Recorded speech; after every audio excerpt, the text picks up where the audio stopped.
FSc Biology quick summaries. Chapter 18 Reproduction for the preparation of PPSC lecturer and subject specialist Zoology and Biology. In this complete chapter overview, we shall discuss reproduction in plants, photoperiodism, vernalization, tissue culture, cloning and twins, sexual reproduction, male and female systems, female reproductive cycle, birth, test tube babies, and finally sexually transmitted diseases.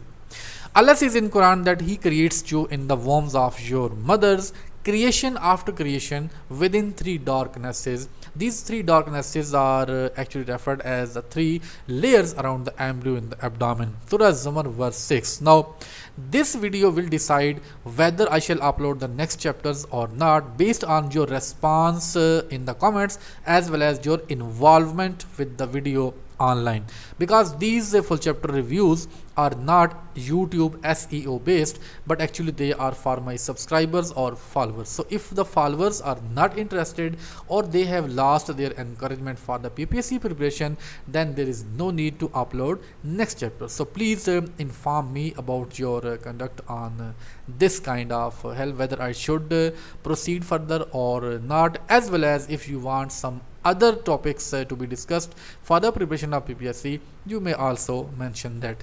Thanks. Let's start. Reproduction in plants.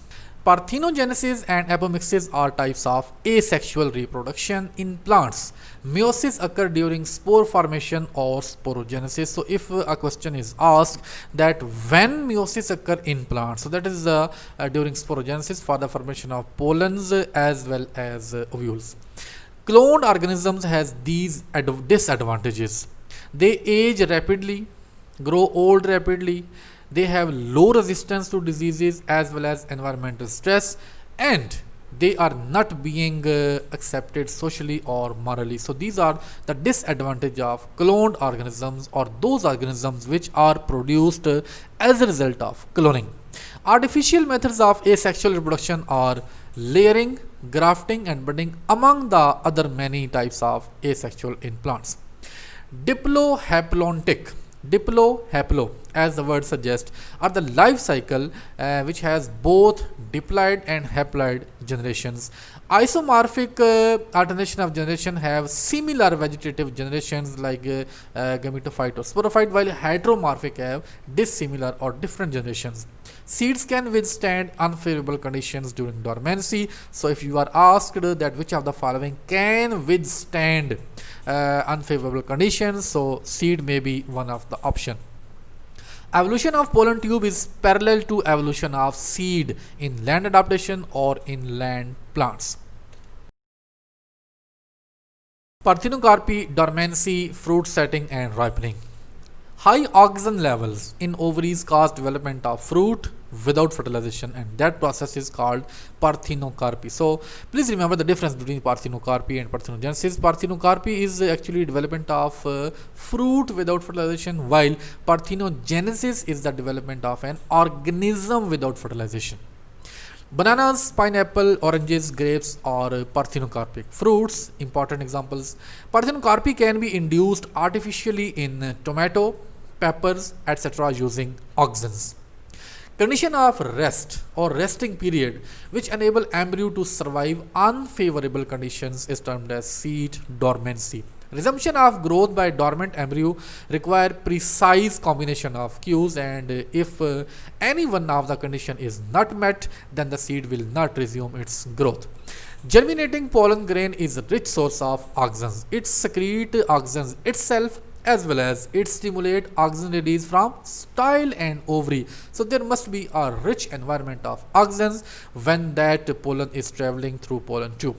Auxin help to retain ovary by stopping abscission of flowers and fruit development, because when there is no fertilization, flowers are falled or they are abscissed as well as fruit is developed without fertilization. So that is inhibited or stopped by the release of auxins. Developing seeds are a rich source of auxins, gibberellins and cytokinins. So if you require these hormones for the lab, then you may find the developing seeds which are rich in auxins, gibberellins and cytokinins. Now pericarp is called fruit wall, fruit wall is called pericarp, while climacteric is a respiratory activity for fruit ripening, and climacteric is associated with ethane production for ripening of fruit. Photoperiodism. Day length is called photoperiod. Photoperiod and temperature affect flowering, fruit, seed production, bud, seed dormancy, leaf fall, and germination. All these functions of the plants are controlled by the length of the day, that how much light consistently were present and how much dark were consistently present. Photoperiodism was first studied in 1920 by Gardner and Allard in tobacco plants. So that is the MCQ. Tobacco plant flowers after exposure to short days in autumn. So that MCQ can be asked, that when tobacco plant flowers, so that is in autumn or short days. Day neutral plants do not require photoperiods to flower, like cucumber, tomato, garden pea, and some other examples in the text. Later it was found that actually dark period is critical for flowering, not the photoperiod. So now the photoperiodism term should be changed, as I suggest, into dark periodism. So actually the dark decides the flowering, that's why the term photoperiodism must be amended. Short day plants are actually long night plants.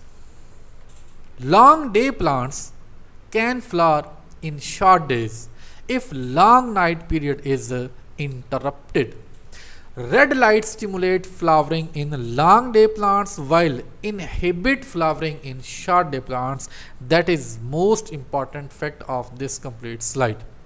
Far red light reverse the effect of normal red light, because far red light belongs to the upper limit of the red wavelength, that is from 700 up to 750 nanometer. Last night treatment or interruption of the dark during last night determines the response of whether the plant will flower or not. So last night interruption or disturbance is the key to check whether the long day or short day plants respond or not.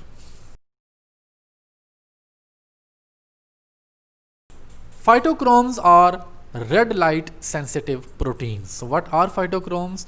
They are actually red light sensitive proteins. Phytochromes exist in two forms, P660 and P730, based on the nanometer they absorb.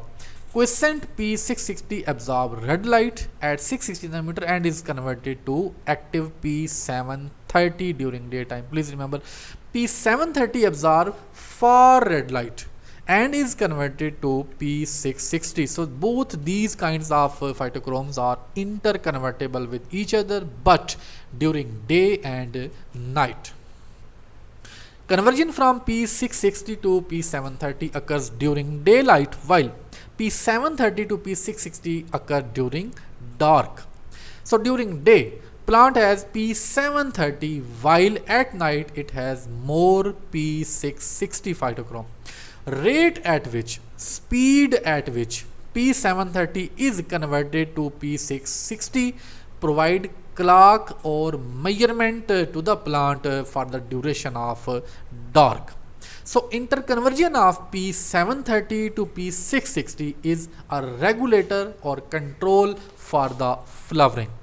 Phytochromes are sensitive to light or darkness as well, not only light. Biological clock, once stimulated, cause production of floragen hormone in leaves, which travel through phloem to floral buds to initiate flowering. So floragen hormone is important here for you to remember, please. Vernalization and apomixis. Perennial and biennial. Per mean 1, bi mean 2, annual mean year. So perennial and biennial plants are stimulated to flower by low temperature. This low temperature is received by shoot apex or embryo, but not the leaves, and that process is called as vernalization. that is the low temperature stimulated flowering is called as vernalization, and that temperature is not received by leaves but the embryo or shoot apex of the stem. Vernalization may require low temperature from 4 days at least and to up to 3 months at maximum. So 4 days is the minimum time, 3 months is the maximum time for the low temperature. 4 degrees centigrade is found to be very effective, which stimulate to produce vernalin hormone. That's the reason this process is given the name vernalization. Vernalin is actually gibberellin that was found later. Apomixis is form of parthenogenesis in flowering plants. In apomixis, a diploid cell of ovule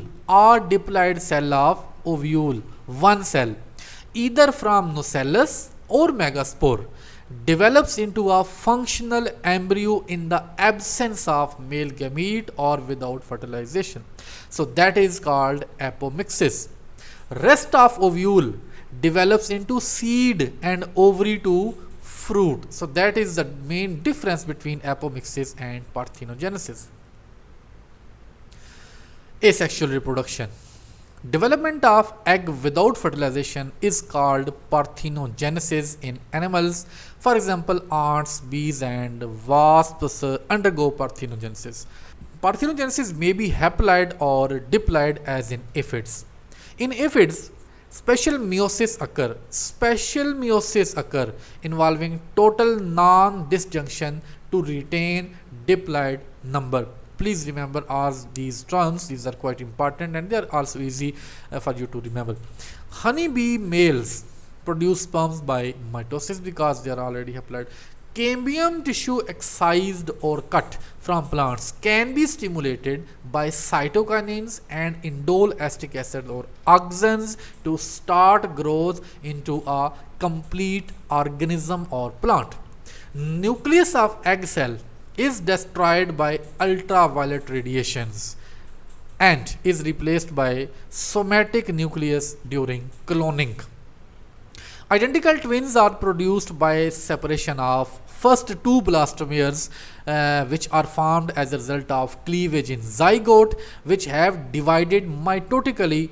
That's why the identical twins are termed as a type of asexual reproduction.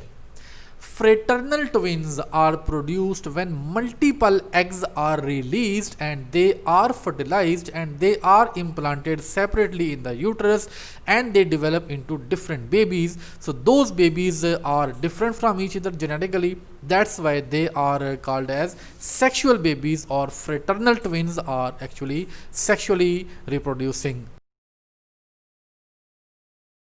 Sexual reproduction. External fertilization occurs in aquatic environments as in frog or fish. That is to little extent a general rule. Internal fertilization occurs in terrestrial environments. Internal fertilization but external development occurs in reptiles and birds, and that is the distinctive features. Fertilization is internal but development is external, and that occurs in reptiles and birds. Animals who lay fertilized eggs and development occurs outside are oviparous. In viviparous animals, both fertilization and development is internal and they give birth to young ones after completely developed. That is called viviparity or viviparous organisms, while in ovoviviparous, like duckbill platypus and spiny anteater, internal fertilization leads to internal development of young but in a shelled egg, and when that development is complete inside the body, after complete development these eggs are laid outside to hatch to from where the hatchlings or young ones are comes out. So these are the basic definitions: viviparity, oviparity or ovoviviparity. Please remember the examples. Male reproductive system. Pair of testes are present in scrotum, that is a sac. Germinal or germinal epithelium of seminiferous tubules produce spermatogonia. Now these steps are quite important for PPSC because so many MCQs have been asked regarding these kind of little steps. Spermatogonia increase in size and differentiate to produce primary spermatocytes. Now, meiosis occurs in primary spermatocytes to produce secondary spermatocytes and spermatids. Spermatids develop into mature sperms. Sertoli cells secrete fluid which provide protection and nourishment to sperms in the testes. Sperms then move to vas deferens, then to epididymis, and finally to urinogenital duct to be released from urethra. Interstitial cells are present in between seminiferous tubules which secrete testosterone hormone. That testosterone is essential for sperm production and secondary sex characters in the organisms. Female reproductive system. Germ cells in ovaries produce oogonia, which divide mitotically to form primary oocytes. Oocytes are enclosed in follicle cells. Meiosis 1 occurs in primary oocyte to produce secondary oocyte and first polar body in the follicle. Meiosis 2 proceed up to metaphase and oocyte is arrested in it, and that arrest may long last up to years. Meiosis 2 only completes when oocyte is fertilized by sperm. So fertilization occurs first, then meiosis 2 completes in the egg. Only one ovum at a time is released in humans, and this release is called ovulation. So release of ovule actually from the ovary is called ovulation. After release, ovum is transferred to fallopian tube or uterine tube or oviduct. Fertilization takes place in the proximal part of oviduct. That is very important fact to be remembered or focused. Placenta develops between uterine and fetal tissues. Remember these two names of the tissues. Uterus opens into vagina through cervix. Female reproductive cycle. Production of egg is a cyclic process which sperms are continuously produced. So sperms are continuously being produced throughout life, but production of egg is a cyclic process and human female cycle is completed in 28 days. So one egg is ready to be fertilized after every 28 days. Menstrual cycle has 4 phases, but 2 cycles actually, ovarian cycle and uterine cycle. Now these 4 phases are actually between the first degradation and the second degradation. So these 4 are between these 2 degradations or degenerations you may say. Step 1, onset of puberty. Pituitary release follicle stimulating hormone to stimulate several follicles.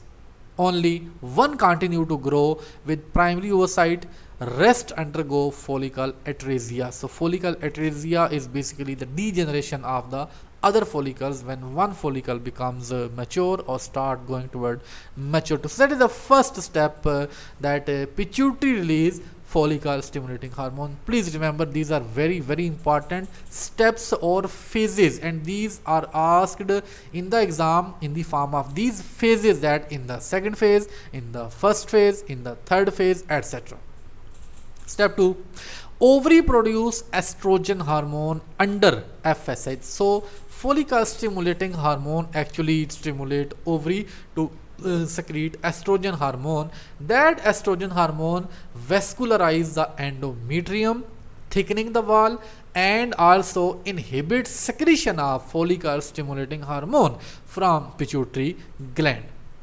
Pituitary gland releases luteinizing hormone when FSH release is stopped, which induce ovulation or release of ova.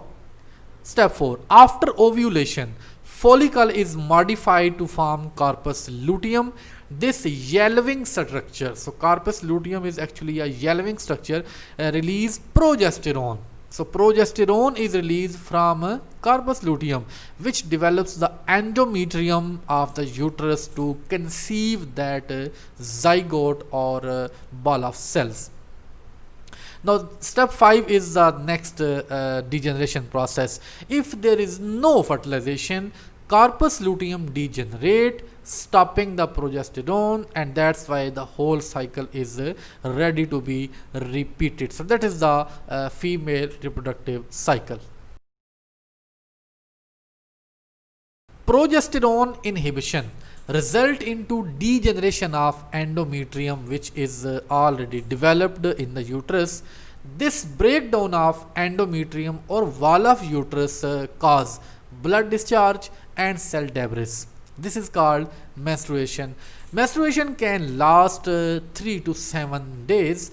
Ovulation occurs on 14th day of cycle or 11th day of proliferative phase. End of complete menstrual cycle is called menopause, which occur at later age in females.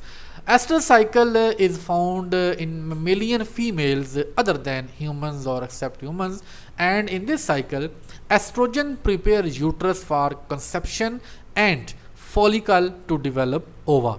Now female need physical stimulation of mating to ovulate or release egg. During this situation or condition, she is now said to be on heat in a desire for mating. So that is the only characteristic in the cattle, not in humans. Birth. Gestation period in human is 280 days. Placenta once established, it produced progesterone which maintain pregnancy. So which hormone maintain pregnancy? That is progesterone. Disturbance in its secretion like progesterone may lead to miscarriage or premature birth. That is another MCQ. During pregnancy, pituitary secrete luteotropic hormone LTH, that is different from LH. Please remember. Placenta secrete human placental lactogen. Both these LTH and lactogen stimulate mammary gland development and production of milk for lactation after birth. From beginning to 3rd month, embryo is referred as fetus, and all the development has been completed at basic level. Now the rest of the time is for growth. Most of major organs are formed by 12th week and rest period is for growth. So that is important fact for you to remember. Initial stage of birth results from fetal pituitary gland which release ACTH. Now fetal pituitary gland, please focus, the pituitary gland of the fetus inside the mother actually start the stage of birth by releasing ACTH. This fetal ACTH stimulate fetal adrenal glands in turn to secrete corticosteroids, and these corticosteroids pass to mother blood through placenta and decrease progesterone in the blood of the mother. Decreasing level in progesterone in mother stimulate oxytocin to be released.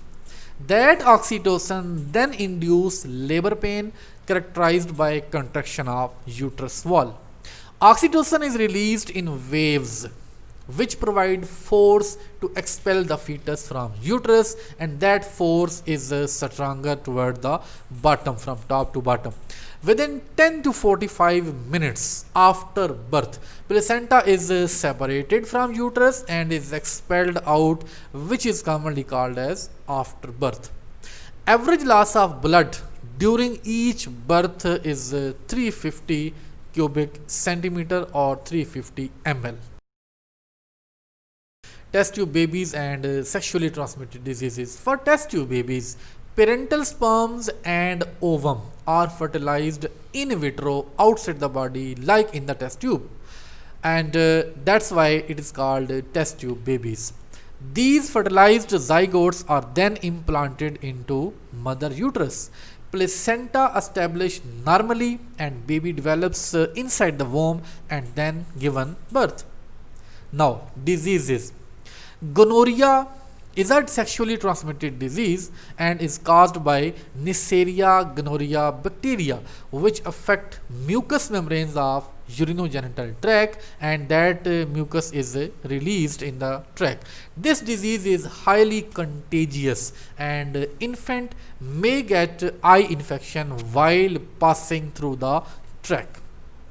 Second disease is syphilis. Syphilis is caused by Treponema pallidum, that is the bacterium, which result in damage of organs, eyes, bones, joints, central nervous system, heart and skin. Please remember all these parts of the body which are affected by syphilis, because the MCQs of syphilis are at maximum among all the diseases which have been asked in the past PPSC papers. The third one is genital herpes, is caused by herpes simplex type 2 virus, which produce genital soreness and ulcers kind of infections. This virus can transmit to infants during birth or while passing through the birth canal. Stay blessed, stay happy and stay prepared. May Allah succeed you in every field, whatever you have ambitions. Allah Hafiz.